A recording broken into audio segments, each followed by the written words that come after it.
year ago, I went skydiving. Woo! And it was a dream come true. I checked it off my list. And honestly, when I was up in the plane, I thought, I have way too much peace for what is happening. I'm afraid of heights. Why am I so happy? But I felt like the Lord did this incredible act when I was skydiving about trust.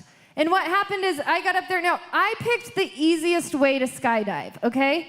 I picked the one where they just strap me onto someone, and then that person does everything.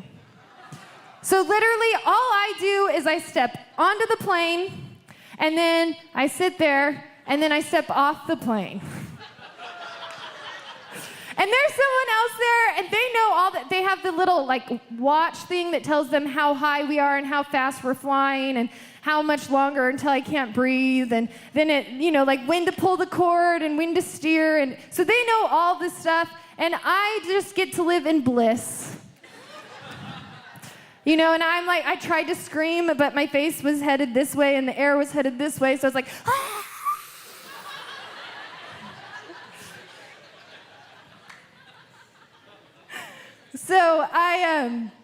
So we get down to the ground and we land, and honestly, it was so smooth. It was so easy. It was like he just told me, okay, now we're gonna do this, and now we're gonna do this, and now we're gonna do this, and then all of a sudden I was just walking, and there was a parachute behind me.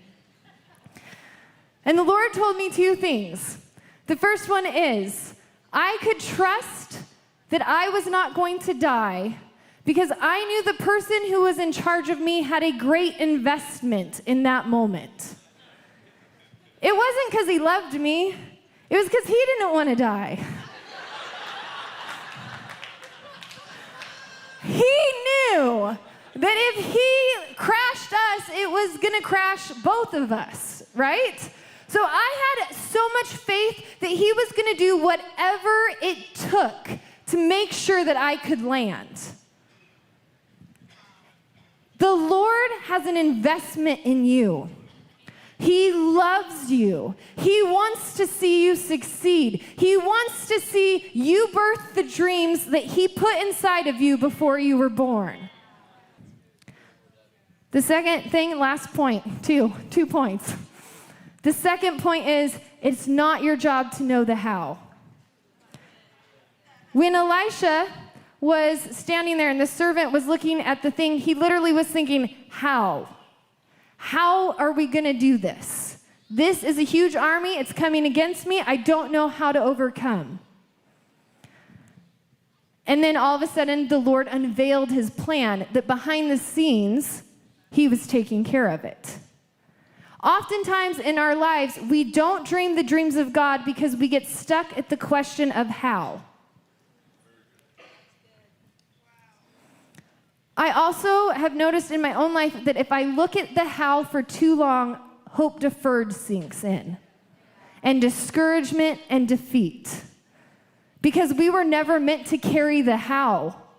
Even before Jesus died on the cross and we didn't know he loved us, we weren't meant to know the how to get to God. He always wanted to take care of the how. He always wanted to make the plan to get to us to do what he had in mind.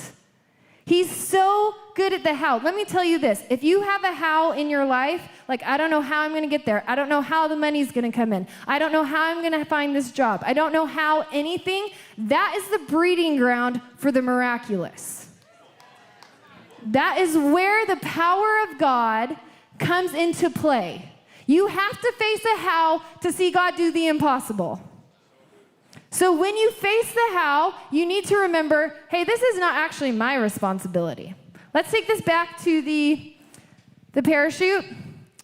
None of the how I didn't even know the how. Let's just say it that my instructor got knocked out. There was no how involved for me. If he was gone, I would have been gone too, because I was trusting that someone else knew the how.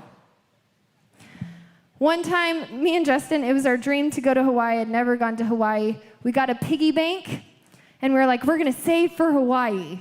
So we're going to put all of our spare change in our pockets after the day, put your change in. So after a month, we were like, oh, the piggy bank's almost full. Let's check it. And it was like $20. I thought, well, this might take a while. That month, Justin got a call from someone who offered him a job, and the bonus for the job was a trip to Hawaii, fully paid. And here's what it showed me. I don't have to know the how. God puts a dream in my heart, and I just give it up to him, and he knows how to fulfill what he promised. He knows how. There is a movement of God coming, and you have to be in unity with the body and what God is doing, and you have to trust that God is for you, that he is he's like clipped onto you. He does not want you to fail. It is in his best interest. He is invested in you. He does not want you to fail. And he wants to take care of the how.